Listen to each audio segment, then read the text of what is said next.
Hi, I'm Rebecca Smith, and this is my project. I chose the timeline for The Slave Across the Street by Teresa Flores.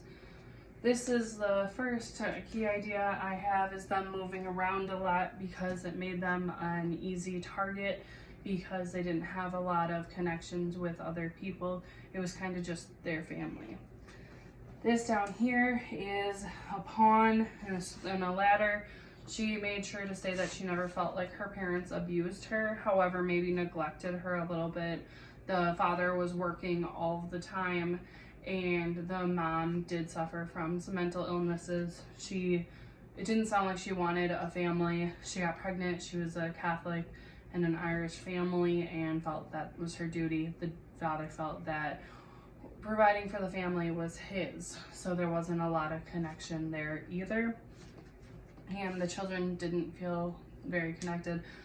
Teresa even cooked dinner for them, so it was a different dynamic in the family.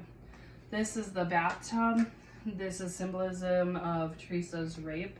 She said that it was her washing away her sins or the dirtiness of it.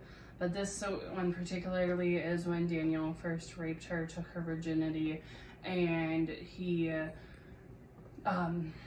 basically started a big trauma within her. This one here is where the cousins, Nick took the picture of her, and then they required her to have sex with them to get the photos back.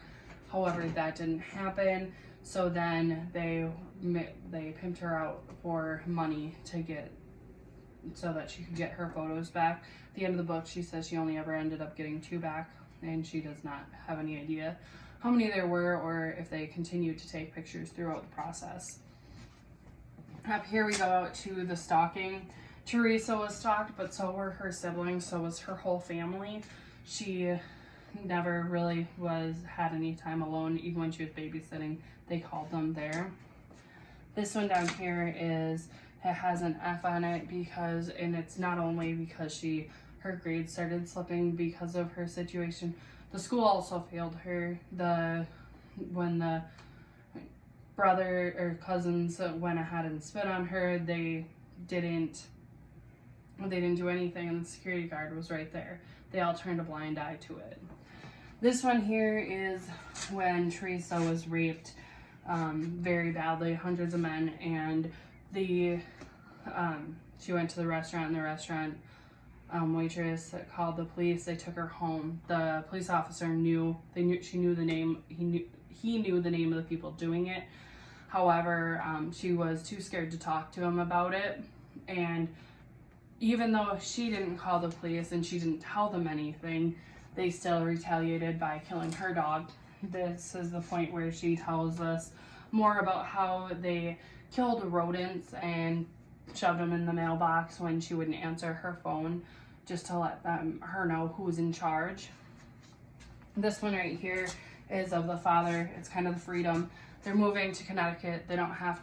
She doesn't have to deal with anything anymore, so she becomes free, and due to her trauma, she's able to know that she shouldn't tell anybody where they're moving to. This one up here is she essentially, in the rape, she was told she doesn't have a name, and so that's why I have the black outline.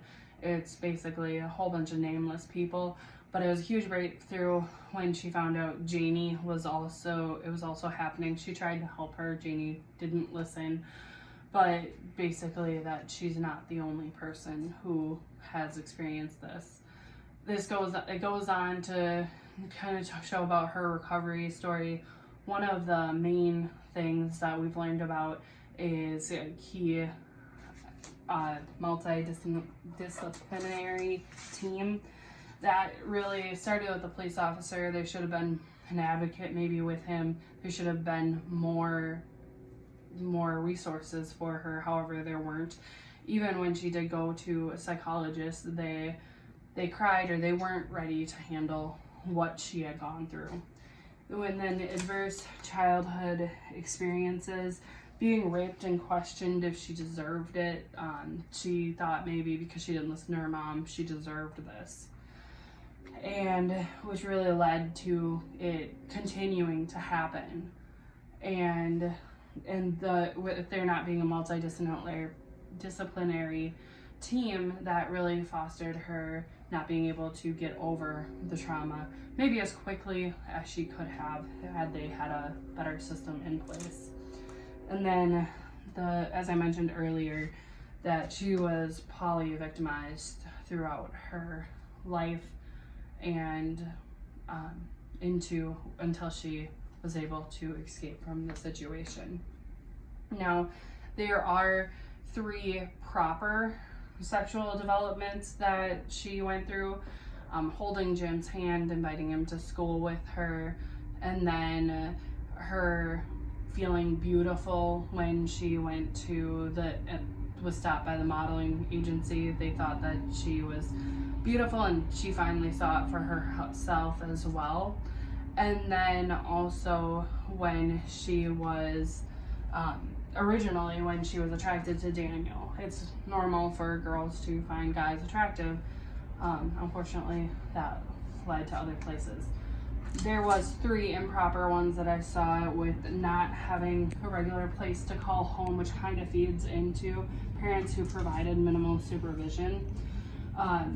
Because of the situations of them moving a lot and not having a lot of places, she was able to do a lot without her parents knowing about it. And then improper sexual development, experiencing a lot of trauma, which did hold her back in some places. And this is my project, the timeline of 10 of the key events.